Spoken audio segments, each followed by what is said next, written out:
Sa ulo ng mga balita sa Pangasinan. Bagong mammogram at dietary building, formal na binuksan sa Bayambang District Hospital. Gikonsulta program aarangkada sa bayan ng San Jacinto, Pangasinan. At mayamang kasaysayan at kultura ng mga Pangasinense, ipinapakilala sa tulong ng International Partnership. Unang ratsada. Patuloy na pinalalakas ng pamahalaang panlalawigan ng Pangasinan ang serbisyong pangkalusugan para sa mga Pangasinense. Patunay dito ang bagong mammogram at pagbubukas ng dietary building sa Bayambang District Hospital. Natutuwa ako because hindi pa 2031, it seems that we have been achieving so much of the goals that we have set for our mission and vision.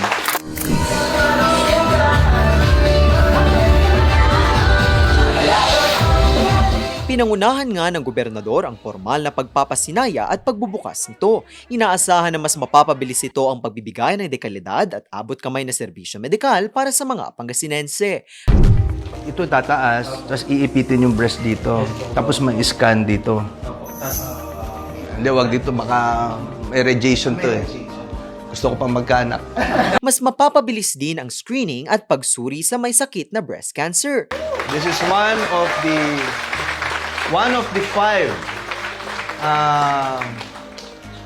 mammogram equipment that has arrived this year. Magsisilbing pangunahing pasilidad naman para sa paghahanda ng pagkain ng mga pasyente ang dietary building. Matitiyak nito ang mas maayos, ligtas at masustansyang pagkain para sa mga nasa ospital. Malaking bagay ito para sa mga Pangasinense at sa pamunuan ng ospital, lalo pat ipinagdiriwang ngayong taon ng ika-48 taon ng pagkatatag nito. I'd like to reiterate the vision of Pangasinan. By 2031, Pangasinan is the premier province of great opportunities sustained by socio-economic growth and a place where one can experience life at its best. Dagdag ng gobernador, bahagi lamang ito ng pagtupad sa kanyang mga pangako at sa pagsisikap ng pamahalaang palalawigan ng Pangasinan na palakasin ang serbisyo medikal. Mahakbang tungo sa mas malusog na Pangasinan, malusog na mga Pangasinense. 1.6 billion. Ganito kalaki ang inilaang pondo ng pamahalaang panlalawigan ng Pangasinan para sa sektor ng kalusugan. Gagamitin ito sa mga programa at proyektong pangkalusugan, kabilang ang pinalalakas na PhilHealth Yakap registration sa ilalim ng Gikonsulta program. Sa Yakap o ang primary care program ng PhilHealth, libreng makakapagkonsulta ang mga residente. Makakatanggap din sila ng libreng laboratory screening at 20,000 pisong halaga ng taunang gamot para matiyak ang prevention at early detection ng mga sakit. For the province of Pangasinan, health is not just a program, it's a priority. This is why we have allocated 20% of our annual revenues to health services, ensuring that quality, accessible, and affordable healthcare reaches every Pangasinense. At sa darating na July 16, inaasahang mahahatira ng libreng serbisyo medikal ang aabot sa higit 300 mga residente ng San Jacinto, Pangasinan.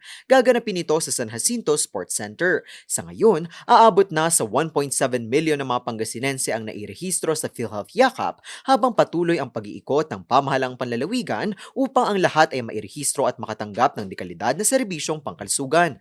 Alinsunod pa rin ito sa direktiba at pangako ni Governor Kiko III na maisulong ang malusog na Pangasinan, malusog na mga Pangasinense. Mainit na tinanggap ng Pangasinan Polytechnic College o PPC ang saritaan team mula sa University of California, Santa Cruz o UCSC bilang bahagi ng isang makabuluhang kolaborasyon na nakatuon sa pagpapanatili ng mga kwento at kasaysayan ng migrasyon ng mga Pangasinense.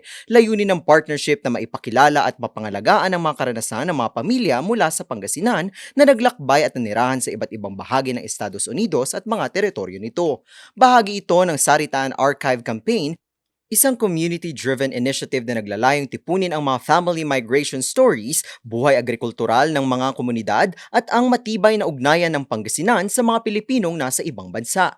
Ayon sa mga katuwang sa proyekto, mahalagang maitala ang mga personal na kwento ng mga pamilya upang mapanatili ang kanilang pamana at maipasa ito sa mga susunod na henerasyon. Sa pamamagitan ng kolaborasyong ito, inaasahang mabibigyang boses ang mga karanasan, sakripisyo at tagumpay ng mga Pangasinense na naging bahagi ng kasaysayan ng migrasyon ng mga Pilipino. Patuloy namang hinihikayat ng PPC at UCSC ang mga pamilyang Pangasinense na ibahagi ang kanilang mga kwento at karanasan upang makatulong sa pagbuo ng isang komprehensibong archive para sa susunod na henerasyon.